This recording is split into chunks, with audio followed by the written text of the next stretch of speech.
All right, guys, Chaz Wolfe coming back to you, Gathering the Kings. Today, I have a guest that is not just incredible, but this guy has got me so jacked up that in this intro right now, man, like if I showed you my shirt, I'm sweating, I got pits, I'm pitting out right now. Matt, dude, we just got done with an incredible conversation and value podcast, man. Like, did you feel as much influence and power that I did? Chaz, I'm in the ring too, man. I'm the same way. I had a blast. As you're about to jump in, Matt goes through not only how he built a seven-figure business, but the mindset around it all. So stay tuned. Get your pen and paper because it's about to get real. Talk to you soon. You are listening to Gathering the Kings with Chaz Wolfe, featuring fellow 7, 8, and even 9-figure business owners who have real battle scars from business and life, but have prevailed as the king that they are designed to be. We welcome high-performing entrepreneurs to the stage in order to reveal the real of the real on what it takes to build a successful business today. We dissect the good and bad decisions they've made along the way that give a true and accurate picture of the journey of success and how you too can get there. Through this dialogue, you will learn the value of growing your network and surrounding yourself with power players and kings like today's guest. Grab your pen and notebook because we're about to dive in. All right, guys, welcome again to Gathering the Kings. As you probably just heard in our intro, we've got Matt Kuehlhorn here. And hopefully I didn't just destroy your last name there. But Matt, thanks for coming onto the show, my man. Chaz, I'm psyched to be here, man. Thank you. That's awesome, dude. Well, we're going to jump in. And as the listeners know, we're going to pull out some nuggets here from your journey. You're a 7-figure owner and you haven't always been. You've got an awesome story as I got to learn about you off air, but we're going to pull all of that out. But for the listener right now, tell me what it is that Kooler Garage Door does. And tell me kind of just in essence, like where you are right now in the business. What do you do for what's the industry? Just give me a quick, 2-minute of what the business is. Yeah. Okay. So I started Kooler 7 years ago and really started as a house painter and have refined focus. Now we're in the garage door niche. Love it. And it's true. Riches are in the niches. Love it. You asked me what it means to be a 7-figure business owner. I don't know. I mean, it's waking up, going to work day by day. My ship has focused, so I'm not throwing on the tools. Right. I'm being a little bit more strategic, mindful, and I've got a little bit more resources to play out some of those strategies, which gets really, really fun. Yeah. So today I'm really putting together the foundation that in some ways I should have done years ago, but how do I know? Right. So now I'm in this realm. I'm putting together the foundation to take this business to the 8-figure. And that's just a strategy. That's just putting a cinder block foundation down, making it on bedrock, like solid, right? And then you could build up all the bells and whistles from there. But I feel like, I'm just getting to this point now where there's resources, there's a little bit more of my time. I can free it up, do some of the thinking, and put this next level of launch pad together. 100%. And for the most part, as we've already talked about, the listener who's chiming in today is probably running a 6-figure business. They want to get to the 7-figure mark. And so hearing you say some of those things, I know that they're currently struggling with. They're currently struggling with their time and being able to pull their head out of the day-to-day to be able to work on the more high-level strategy like you talked about. I know that it's tough to not know what you don't know, like you just said. And so hopefully we were able to dive into some of those things as we get to know your journey a little bit. But before we go there, tell us at this level, at the quote unquote, you made it mark, right? You're doing $1 million plus, probably multiple over. But the question really is at this point is what drives you now? I got the opportunity in 2011, go work with a gentleman named Keith Cunningham. Keith is the original Rich Dad. So he mentored Robert Kiyosaki as the book came out, Rich Dad, Poor Dad. Keith is Rich Dad. And he's an incredible mentor to go work with. He's based in Austin and he's just a grounded, salt of the earth dude who knows business, who's lost his shirt and built it all, regained again. His quote, "Hell on earth to meet the man I could have been. I would rather meet that man, look him in the eye and say, I know you because I am you." Chill. And it's really not the money that drives the game. it's really this internal desire for, my fear is to be mediocre, right? That's a fear. Yeah. And that fear pushes me away towards like mastery. That quote from Keith and knowing Keith and seeing all that he has built, it's not about the things, it's about the who. Yeah. And that's what drives me, Chaz, is who can I become? Oh, I woke up again today. Game on. Let's go see who this mother can be, Yeah, I love it. I love it. I've never had it described exactly like that. The game that you're talking about exists at the beginning. It exists at the 6-figure mark, the 7-figure mark, and it will exist when you hit 8 figures, because I believe that you will with that Yeah. mindset. And you highlighted it really, which is at some point you have to enjoy the game. You got to have fun. It can't just be the grind, which is, I know, where so many listeners are. And so hopefully we'll be able to dive into some of the things that you've done to get to the fun place. But I love that quote. I love that perspective, that mindset for sure. So Matt, take us back. Okay. So I know a little bit about your story, but take us back from where like entrepreneurship started for you, because I know you weren't always an entrepreneur. So give us a little bit of that. Yeah. So going way back, it's my mom's coffee shop. When I was maybe 8 years old, 7 years old, she went out and with a friend built a corner coffee shop on the south side of Chicago, Wow. still there on 96th Street in Winchester. She ended up Okay. selling it, took some risks, put it together. I saw that as a kid. I would go there after school and hang out. I just thought it was cool. She started her own business. I Yes. thought I was going to work there when I got old enough, and she ended up selling it. We ended up moving, but that was just a little seed in the game, right? Yeah. And then also to my mom's credit, like I went to college going to play the college game. I was going to get the job, benefits, and a salary. And that's what I did after high school and college. Went in to get these jobs that would please my mom in a lot of ways. And it was never a fit. I had 2 years of running in every position, and then I would just go right against that leadership because I always thought I could do it better. Right. There's a lot of ignorance in that, but it was just this kernel of an entrepreneur. So I think I'm a late bloomer. Once I started having kids and bringing other people that were dependent on me, that thing just fired up, and I just could not deal with a ceiling. Like I was going to let somebody else dictate what I earn for a salary. No, thanks. I'm going to have to take this one. So I just took these leaps of faith. That's incredible. Now I know there's much more to the story there. Give us a little snippet, because you told me, before we jumped on the air here, how you kind of came to that gap where you just said you took a leap and took some faith and took some risk. Give us like just 30 seconds on that moment when you decided to like go all in on you as an entrepreneur, as removing the cap, all of that. Give us a little piece of that moment for you. Yeah, honestly, Chaz, I would have tested this a couple times before, but the real moment was when I had a really comfortable government job. I was working for our county, and the game in the county, like you get hired on, you can retire with the county. Like people are really psyched on that. It didn't quite churn my butter. So I had that position. And again, 2 years. And in 2 years, I attained some really cool results that I was really proud of. I learned how to write grants, and I secured funding for this quasi government. And I was like, wow, that's sweet. What else could I do? And at that time, it just wasn't a place for me there anymore. I got it funded, had the benefits package. I just wasn't internally set. Yeah. I also had, I believe at that time, like a 1-year-old to care for, a 3-year-old, and my wife was stay-at-home mom.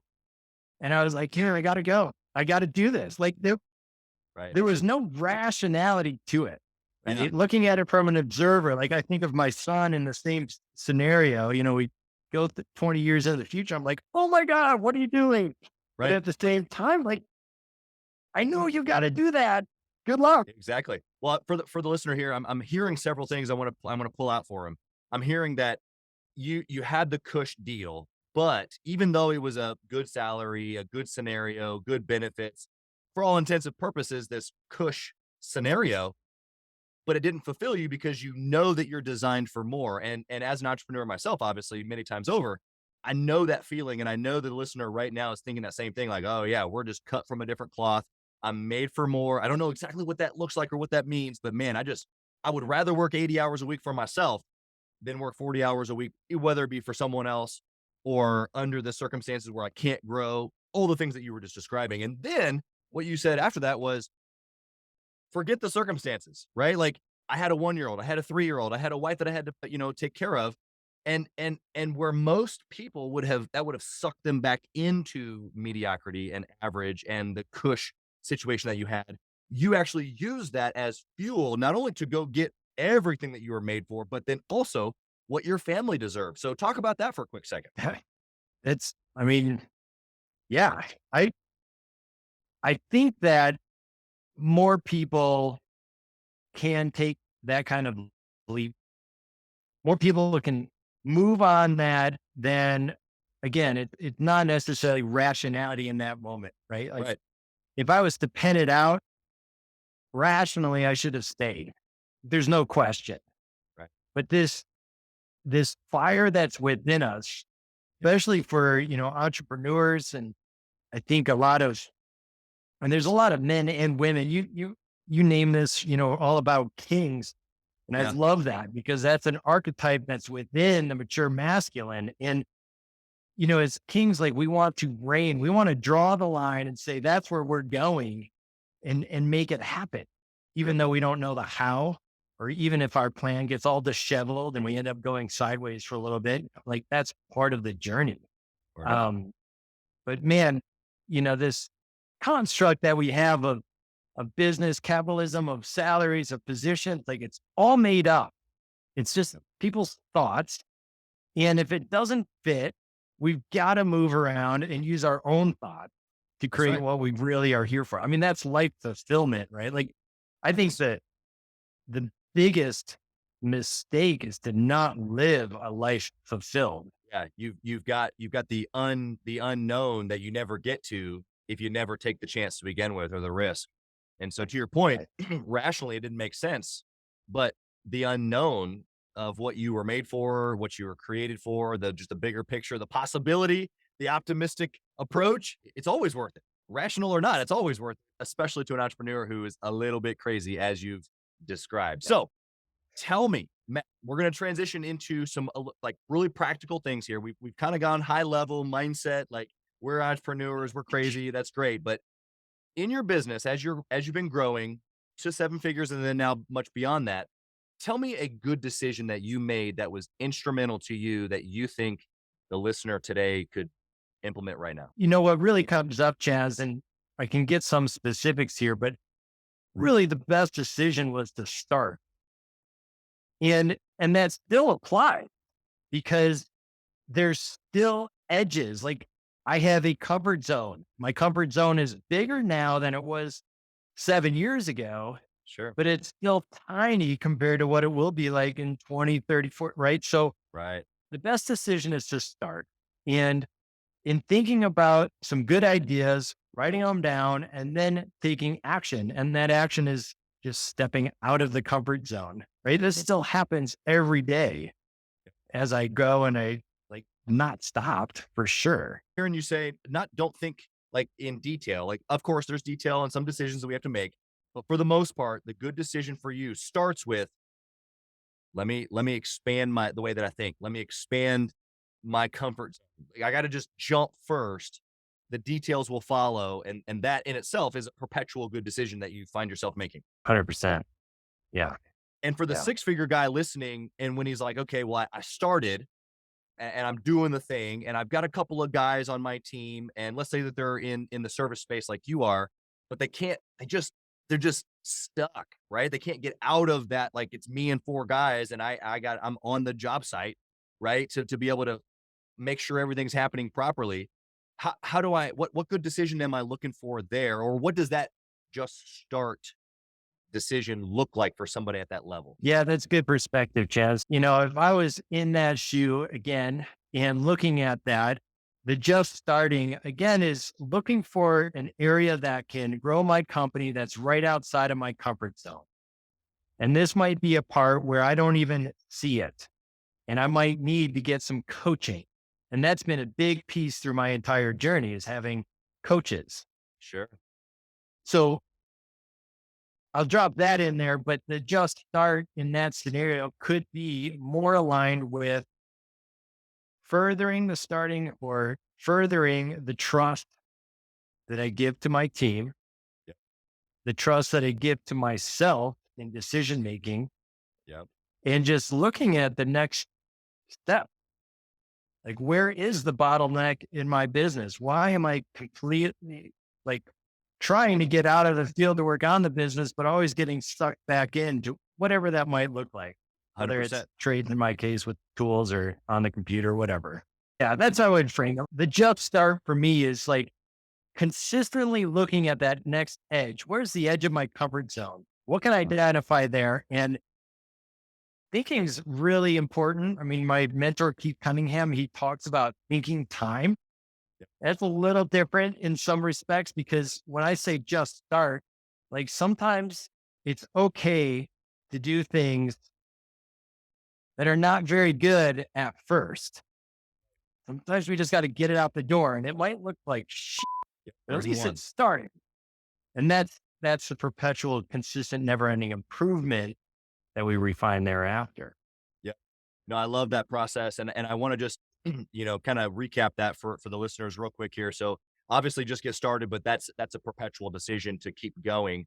You've got to be able to give yourself and your team trust.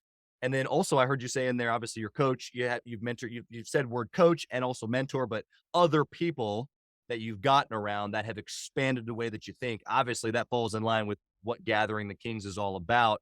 Whether we've got, our 7-figure group, which is a different conversation, more so along the lines of what we're talking about. And then, of course, our 6-figure groups, which are guys like this that are listening, that are trying to get to that 7-figure mark and trying to unbottleneck pinches and trying to figure out processes and hiring and all the more of the tactical things. And so I love that you said that. Thank you for that. Yeah. Let's flip the script and let's Yep. go to a bad decision. What comes to your mind immediately of like, if I could go back and change that one thing, of course you probably learned from it, but what was it? The one thing is just trying to beat everything to everyone. Hence why you And said that the riches are in the niches. that's right. And that's, I mean, I could play just about in every facet of my life on that. And again, it's like it takes some self-love to be able to draw those boundaries. So getting to know thyself. Yep. But once I own this, my identity, who I am, then I can say no. Then I can say, this is where we're going, right? Like, Yep. it's this presence is what I call that.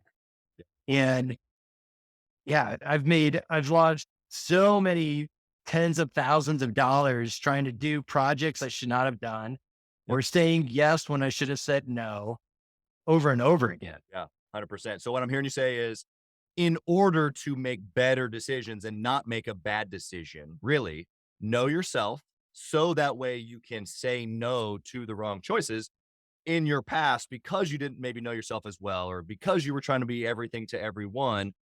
You took on projects or maybe even hired people, because I know I have, when we probably shouldn't have, because we were trying to get something done that we shouldn't have trying to get done to begin with, because we didn't know ourselves, because we weren't honed in, because we weren't focused. Am I anything to add there? I'm trying to bullet point it here for the listener. I don't have anything to add. I think that's a good summation. Good. Knowing the self allows you to choose where you're going. Yeah. And then there's faith behind that is the next skill. Right. Because we have to have faith. I mean, I can make a really crappy decision as long as I live with that and extract any learning out of that. There's no failure there. Just a bad decision. Oh, I lost 50 grand. Yep. Man, that hurt. Like, Yep. I feel bad, but then be like, all right, maybe I should say no next time. I'm going to go this way. 100%. I remember my wife begged me. The only franchise, you spend about $400,000 to open up a retail franchise like mine. And this is the only one. She was just like, don't do it. and I didn't listen. We already know where this is going because we should always listen to the wife's intuition for sure, without a doubt. But when I closed that business and I realized the hundreds of thousands of dollars that I had left, it was like, or missed or lost, whatever you want to call it. But it was number one, I'm going to now listen to my wife. Number two, it was, man, okay, there was tons in here that I learned. I need to be able to pull these things out because I cannot use this as now fear to hold me back from what you said, which is start again every day or take the next action or go to the next place where I'm uncomfortable. Right. I got to be able to extract those things like you said and then use them to go forward. Yes. 100%. Okay. So when making decisions, and then we'll move on here, but in making decisions, you kind of hinted at this a little bit, but do you have a formula or a process that you can give to the listener here that helps them stay away from the bad decisions, lean more towards the good ones? You've kind of given us a little bit on this, but any sort of formula or process? Yeah, absolutely. So first part of a process is to identify the problem. And when you think you have the problem, ask yourself, is this the real problem or is it a symptom that's covering my real problem? I hope you're listening and taking notes because he's spitting fire on you guys right now. Dig in to really identifying the problem because a lot of times we go about solving the problem that isn't. Yep. And it's a symptom of something else. And so gain clarity on the problem. And I usually do this sitting down with notepad and pen and I write this and I'll ask myself multiple times. Sometimes I'll even park a question in my brain and I'll go to sleep. Wake up the next morning and continue working on it. Like it could take a couple of days to really uncover the right problem. Yep. But once you're identified of the problem, it's a lot easier to come up with a solution because we've got point A of where we are, we've got point B of where we want to go, right? And then we've got a problem between the two. And it's all about just building the machine to get us from point A to point B. As long as we know exactly where we are, and that's just candid humility and honesty, and sometimes getting somebody else like our wives or a coach to tell us what's really happening, what really we are. Yep. Then we identify the problem. Then we can start saying, this is where we're going. I want that 7-figure business. I want X in my pocket, net profit, whatever your target is. Then we can start building an approach that just day by day gets us one step closer. It's not happening over here. It's not super quick. So patience is another skill. Yep. To solving problems. So as an entrepreneur, obviously like that's the bones of who we are. We're problem solvers. And to the degree that we solve problems usually is the degree of our revenue and or income. And so I hear what you're saying is that even inside of our business, as we're solving problems for our clients or our customers or even our employees, our team members, that's we're good at that because it's someone else. But when we're trying to solve our own problems, I hear him saying, be honest with yourself and take time. Don't be rushed when you're trying to identify the problem or when you've come to a decision, whether you're trying to hire a marketing agency or you're trying to hire a person or you're trying to maybe find a coach or whatever the decision is that you've got in front of you. Matt's saying to take time to not necessarily think about the decision, but to think about the problem that could be potentially solved by this decision. Make sure you have the right problem actually identified. Then does this decision help me get from A to B? Where I am is A, which is the actual state of where I'm at, which includes the problem.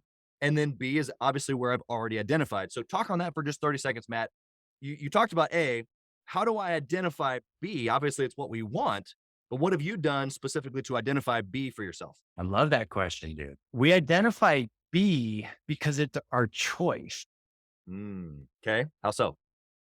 Well, I'm deciding where I want to go. I'll give you an analogy because I think this is so perfect. When I started my trade company, like I burst into the 6-figure category pretty quick. And I was all about revenue. Okay. So my B, I made my B up. I said, I want to have $1 million revenue business. Okay. Well, turns out with some sweat, some hard work, some hustle, a little bit of skill set, one can get to a 7-figure company. Yeah. And that was cool. But when I did that, I was still broke because I had the wrong B. Sure. Sure. I wasn't solving for the problem that really was. Like I thought having all that revenue, I wouldn't have to worry about my income anymore. Well, Right.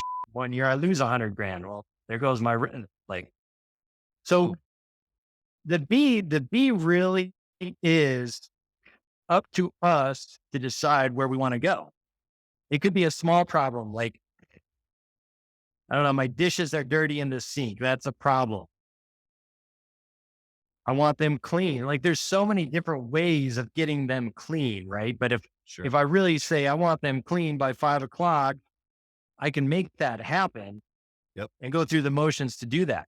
So now I'm like, okay, I've got this little bit of success with my company. The pressure's off on a income wise. Like my net worth's a lot healthier than it was. I'm getting these pieces. So now I can sit down and I think and be like, all right, what do I want?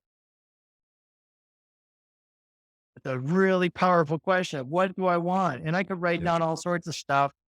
And I'll do this brainstorming wise, especially towards the end of the year. Yep. I'll say, what do I want? What do I want? And sometimes it's material things. Like my wife and I want a lake house somewhere. We don't know where, but we just have that. Yep. I want freedom, really, to do what I want with whom I want, when I want. And in order to get that freedom, I'm going to have a couple business vehicles that generate some good cash. Yeah, that's right. And if I get clear on where I'm going, and I could break this down for my company, right now we're shifting into a different little bit of a vehicle model. So I'm saying I want to have a very top end service oriented garage door business. It's different from where it's been.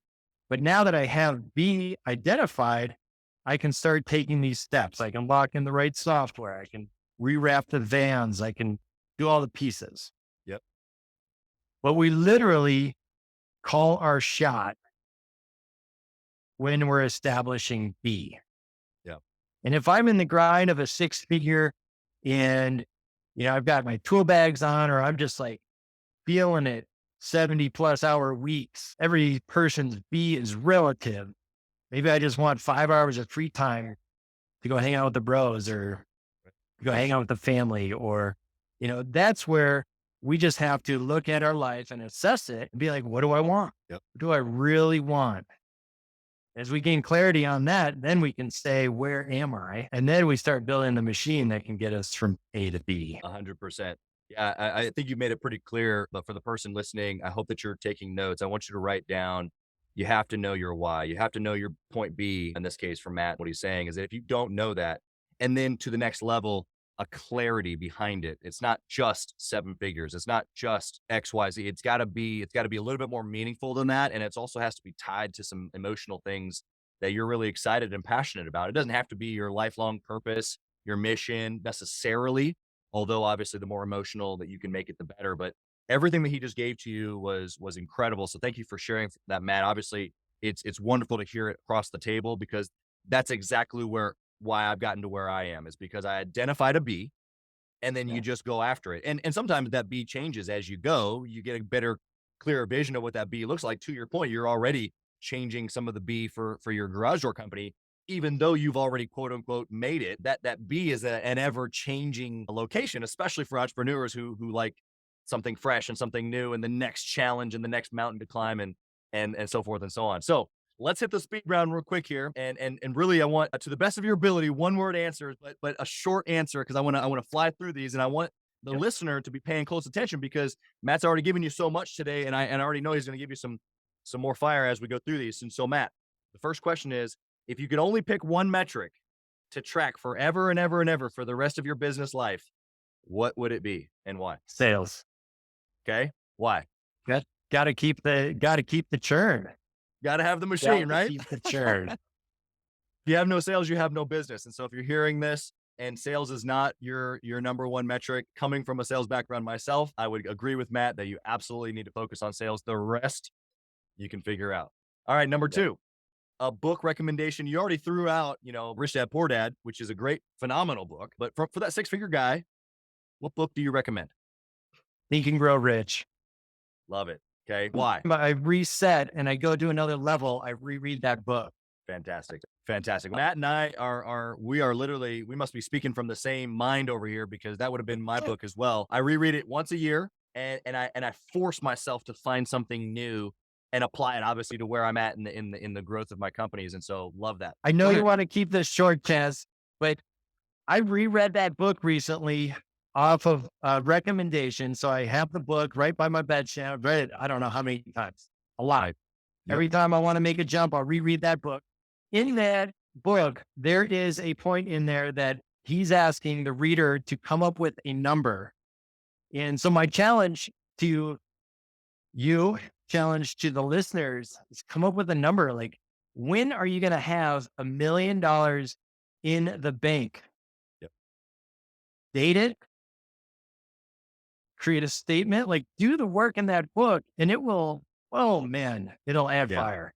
It really is. To add to that story, it was a couple of years ago. Well, not a couple, it was probably 10 years or so ago. I'd already read the book a couple of times, but this was the first time I wrote it out and I read it every single day, like the book talks about. Yep. And I'll tell you what, I found that piece of paper 2 years later, that specific, because I didn't have it in a book at that point. Now I've got it in a book, and we're good to go, keeping it forever. But I found this piece of paper as we were moving 3 years later, and I was like, wow, this is the first time I wrote it down. I remember saying it to myself out loud every single day. And if I didn't freaking hit the number, I'll tell you what, I was blown away, because you don't really think about it. You know what I mean? But it was years later, I'm looking back going, that was the income that I wanted. That was the money in the bank. That was my net worth. I had them all written down, because obviously they're very, very different. And Matt, I cannot tell you what kind of honest value that you're giving right now. I can't even, the listeners getting more than they bargained for. Okay. Do you intentionally network and mastermind with other business owners? And if you do, which you kind of already hesitate, you already gave it a little bit too about your coach and stuff, but if you do you spend money to do so? Yes. And yes. And tell me why at six figures, because here's the thing. And usually at six figures, it's like, I know maybe it's important, but like, I don't have any extra cash flow, and I'd rather buy some tools, or I'd rather buy some software, or the coach or the surrounding of my network doesn't feel like it's going to get me that big of a return. Tell them why it does. I think why is a little bit of woo-woo in there too, but anytime you can find somebody that's done something that you've already done, you can cut your learning curve in half or more. Which means time and money. 100%. Yeah. So I heard it recently, like, I can't remember where, but there's some show about, they drop millionaires or billionaires into a scenario and whatever, like give them 50 grand and see what they can produce in a week, kind of reality show. And, I think one guy in there spent all 50 grand on a phone call, for like a 2-minute phone call. And there's value to that. Right.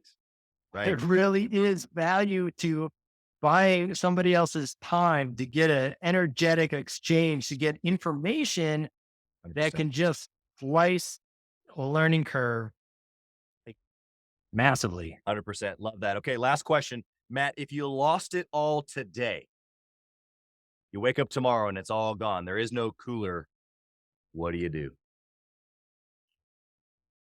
It's a great question. I really start networking. I reach out to people that I know, like, and trust, and have conversations. And if I am pointed at this place where I already have something I want to do or create, then I'm going to get even more selective on who I reach out to. But really, for me, it's all about a network. I'll go hunt people down in alleys. I'll find whoever I need to connect with.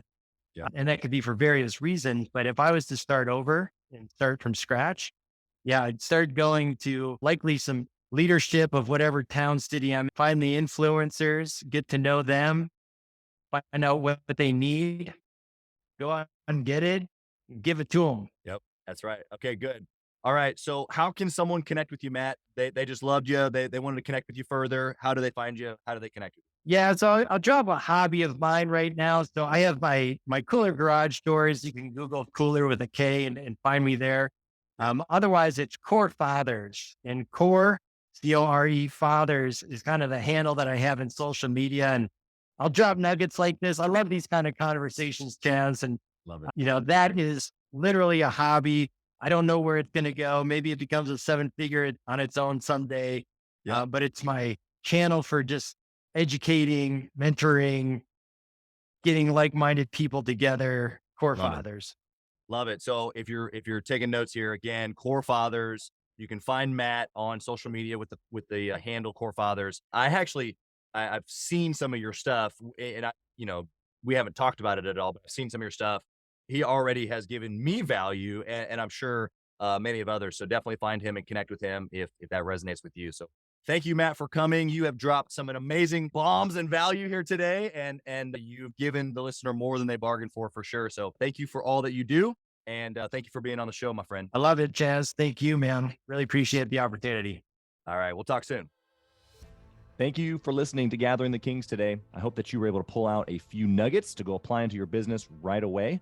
More importantly, though, I hope that you're realizing that it takes more to be successful than just being by yourself, doing it all on your own, carrying the weight all by yourself.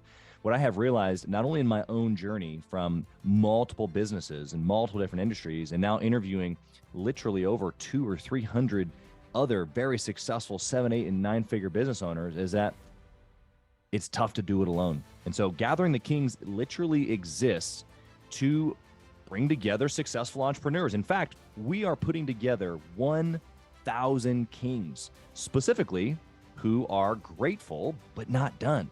We're intentionally assembling kings who fight tooth and nail for their business, family, and communities. And here's what we believe, that in the pursuit of excellence in those areas, that it ignites within us the responsibility to govern power and forge a lasting legacy. So if that relates and resonates with you, and you know that you need people around you, sharp, qualified, other very successful business owners, I want you to go to gatheringthekings.com. I want you to take a look at what we're doing and see if it makes sense for you to be part of our pursuit to 1,000 kings. Talk soon.